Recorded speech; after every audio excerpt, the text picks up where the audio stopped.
Okay, hi everyone. I'm Camille Bossut, and today I'm going to be presenting context-free language reachability via skewed tabulation, which is a joint work with my co-author Yuxiang and our advisors Yulei and Qirun Zhang. So there are two parts to this title, context-free language reachability and skewed tabulation. I'll start with a bit of an overview of our idea, and then I'll dive into some background to explain what everything means, and then our approach. So the overview of our idea is that skewed tabulation will scale context-free language reachability by skewing parse trees both statically and dynamically. And the insight for this idea is that during CFL reachability solving, skewed parse trees tend to encounter fewer wasted computations while generating summary edges. So what does all of that mean? Let's start with some background on context-free language reachability.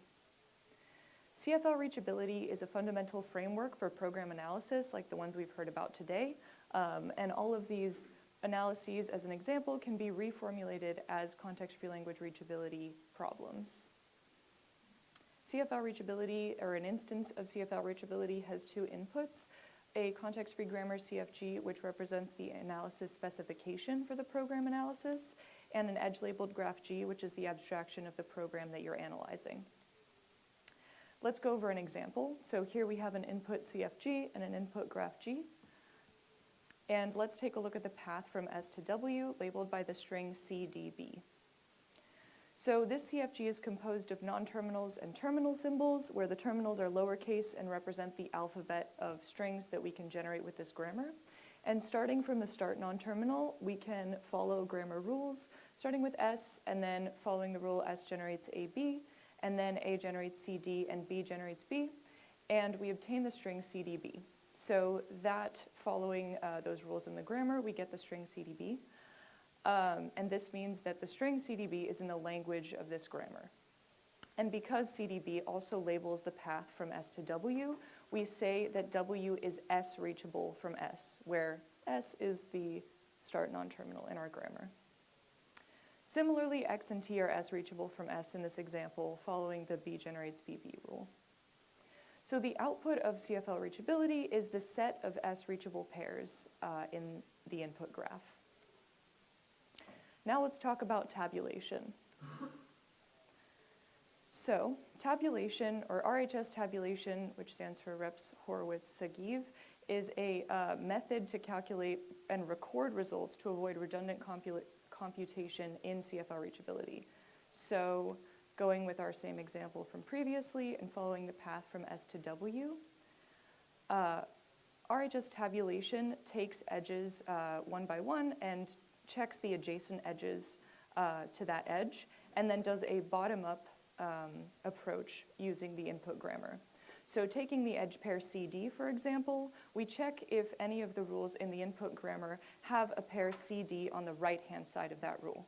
And there is. This rule A generates CD, and therefore to record that information so that we can use it later, we insert an edge into the input graph labeled by the non-terminal A.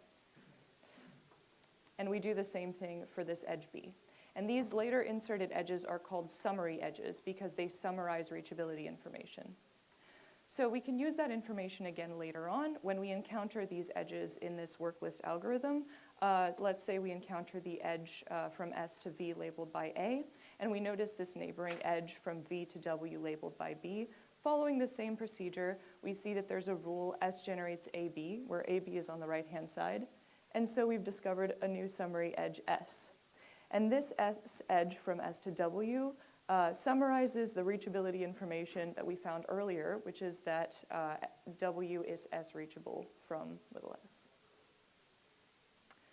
So this process is sort of similar to the parse tree that we generated earlier, and we can represent this in the same way. But the difference is that this is a bottom-up process. So instead of going from S and generating AB and then CD and B, we started from CDB, and then we went backwards to see if there was an S path from S to W. And we can see a parse tree structure for the path from S to T as well. And this is just slightly more complex, and we'll go into this example more later. We also define this idea of summary degree. So along a graph path, for example, from S to T, we define the summary degree as the number of summary edges along one graph path that were generated by the string of that particular path. And this doesn't look too intimidating with this particular parse tree, but this is actually not representative of the summary edge for this path because tabulation is a bottom-up procedure. So actually, the set of parse trees for all summary edges along a path from S to T form a forest, which is a set of trees, and shows the summary degree of that path more accurately. So this looks a little bit scarier. Here is the summary, or the parse forest for this graph path. And the interesting thing here is that there are certain summary edges in this parse forest, namely this one, that are actually not used to compute any information that we actually care about at the end. So if you recall, the output of this algorithm is the set of S edges, and here this B edge is not used anywhere in the computation of those S edges. So this brings us to our approach, which is the skewed part of this title. And the motivation is exactly what we just noticed. And we'll also notice the following, which is that we can actually come up with an equivalent grammar to the original one here. And represented under is the corresponding parse forest for the exact same graph path and the same grammar, but it looks a lot less crowded. And we call this parse tree more skewed just because of its structure. But actually what we mean is more skewed means a smaller summary degree. So our motivation is that skewing parse trees can reduce the amount of computation when generating edges for CFL reachability. So there are a couple of challenges. Firstly, we don't want to affect correctness, so the most important thing, of course, is making sure that the set of S edges is not affected by anything that we do. But also we want to make sure that the modifications we make are not going to reduce the summary degree in some cases, but make it worse in others. So we need a guarantee that the modifications we make are not going to affect any graph paths worse. There are two parts to this approach. There's a static part and a dynamic part. And the static part amounts to a grammar transformation in a pre-processing stage. So the main idea is to identify recursive behavior, like the one in this B symbol, and propagate that up the grammar to S non-terminals. So take the recursive behavior of non-S non-terminals and promote them to the start symbol. So let's go over some grammar rule terminologies to explain the rest. Firstly, recursive grammar rules are of this form where the non-terminal occurs both on the left and right-hand side. Transitive rules are special recursive rules in which it's all one non-terminal. And linear rules contain at least one terminal symbol on the right-hand side. So now I'll define this idea of a cyclic non-terminal. A cyclic non-terminal can be left cyclic or right cyclic up to some epsilon handling, and this means that they only have left or right recursive rules. Or doubly cyclic, in which X has one transitive rule and all other associated rules are non-recursive. And we identify these rules in the input grammar, for example here, and what we want to do is use that rule and instead end up with a parse tree that looks a little bit more like that, where the recursive behavior has been propagated up to the S non-terminals. And the idea here is that we needed to compute the S non-terminals anyway. So we're not actually adding any computation. We're just delaying something until later, and we had to compute those edges anyway, so we're getting rid of an intermediary that we didn't need. So sort of as I just alluded to, this resulting grammar on the right doesn't contain the B non-terminal, but that's fine, because the B non-terminal was not part of the output anyway. So here, for a more concrete example, we identify a right cyclic non-terminal, and we can propagate that cyclic behavior in the form of recursion up to anywhere that this N non-terminal is used. So in this case, it's an S non-terminal. We propagate that up, and then we have some epsilon handling because we don't need that rule from earlier anymore since N has an epsilon rule. And now that N is completely recursive, we can propagate this recursive behavior up to the S rule at the top. So this is our static approach. But there's another part of this approach as well. The static approach can't do everything, and this is our dynamic part. So for the dynamic approach, we also say that we skew these parse trees during the online process by modifying the CFL-reachability solving. So traditional tabulation adds all newly generated summary edges into the graph, but we identify a special type of edge that we're calling propagating edges that are only used to propagate reachability information, which means that they don't actually need to be inserted into the graph. So there are two types of propagating edges: static propagating edges, which are labeled by propagating non-terminals, which we will define in a minute, and dynamic propagating edges, which are generated in a particular way. So these depend on how they appear in the work list. So in this case, they are generated by transitive rules in which all other binary productions containing this non-terminal are recursive. So first of all, for the set of propagating non-terminals, we call a non-terminal propagating if it's only used in linear rules. So in this case, recall linear rules are rules that have a terminal on the right-hand side. So we've identified CAI as a propagating non-terminal. And all we do is annotate the grammar and make note of this statically. So remember, we also have dynamic propagating edges, and so now we'll get into how we treat those two types of propagating edges at runtime. So the dynamic skewing algorithm is very similar to the standard algorithm. One difference, we initialize a set of propagating edges to handle those edges that we won't insert into the graph. And then we initialize this with an empty set. And the algorithm itself has a work list as usual, and a skewed grammar, and the regular edge set. And this actual loop part is exactly the same as the standard algorithm. We go through the work list and check the incoming and outgoing edges, but the difference lies in this update function. So instead of updating the regular edge set when we encounter a propagating edge, we update our separate propagating edge set. And we add any propagating edges to that set and to the work list if they're not already there. And the standard edge treatment has not changed in this case. This algorithm is compatible with other improved CFL reachability solvers. It doesn't affect anything. For example, POCR has a special treatment of transitive rules to improve efficiency in handling these rules, and these two approaches don't conflict and are orthogonal. So in terms of formal guarantees, first of all, of course, we have correctness. We guarantee that the skewed algorithm has the same set of S-reachable pairs, but also we have this at least as good as guarantee, which I alluded to earlier. The summary degree along any graph path for any input graph is at least as good as that of the baseline with the original grammar, if not better. And the proofs of these can be found in the paper. So now moving on to the evaluation. We evaluate on 3 client analyses, the classic alias and value flow analyses, as well as a polymorphic taint analysis, which is to show the generality of our approach. And our benchmarks are Spec CPU 2017. This is a table from the paper sort of explaining the statistics of the different graphs that we run on.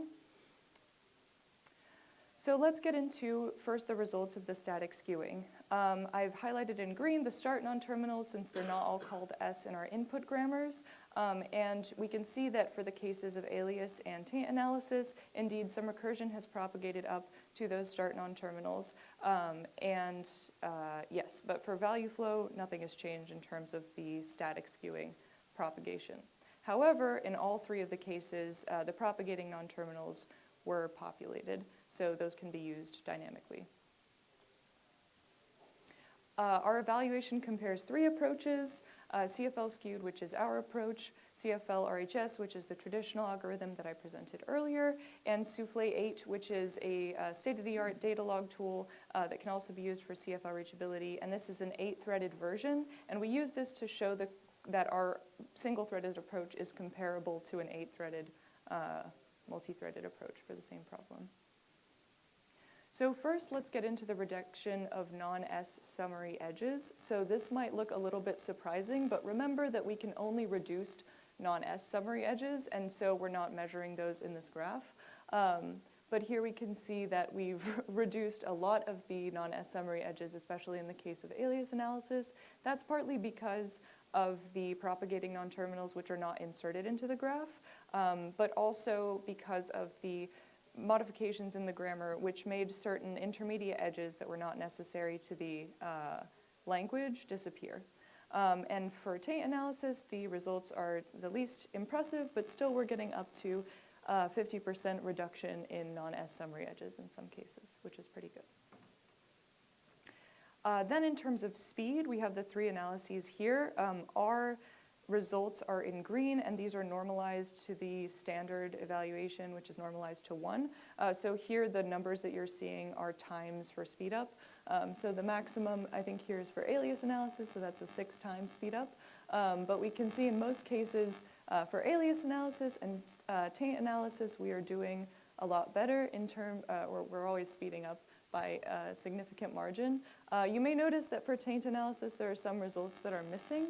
That's because this is a more intense analysis, and we had like a 24-hour timeout, and some of these results didn't finish. However, in all cases that it did complete, our analysis was able, or in all cases that some of the analysis did not complete, it's never the case that either RHS or Soufflé completed, but we did not.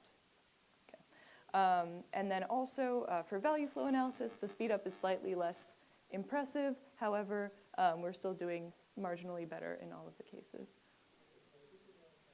Now for memory usage, here we can see sort of the price of a multi-threaded application for some of the Soufflé cases. Lower is better in this case, so these are like percentage of memory compared to the baseline that we're using. And again, in all cases, we're using less memory. This makes sense. We have less summary edges to keep track of, and so the amount of things that we're tracking at runtime is reduced. So in conclusion, our key idea was that we can have tabulation that produces a lower summary degree overall graph paths by focusing and analyzing the input grammar CFG. And our approach has 2 parts to handle this, a static grammar transformation and also a dynamic treatment of special edges that we name propagating edges. And though some grammars may appear more skewed than others in certain cases, the particularity of our approach is that it guarantees a better summary degree over all graph paths in terms of the initial input grammar. And in practice, we can see that this approach dramatically improves both the speed and memory usage of CFL-reachability over the standard algorithm. Our artifact is available on Zenodo, and you can reproduce our results with the benchmarks that are in our experiment. And that's the talk.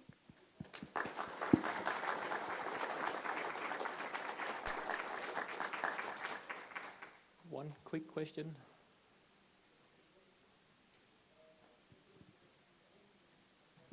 So these grammar transformations, are they confluent?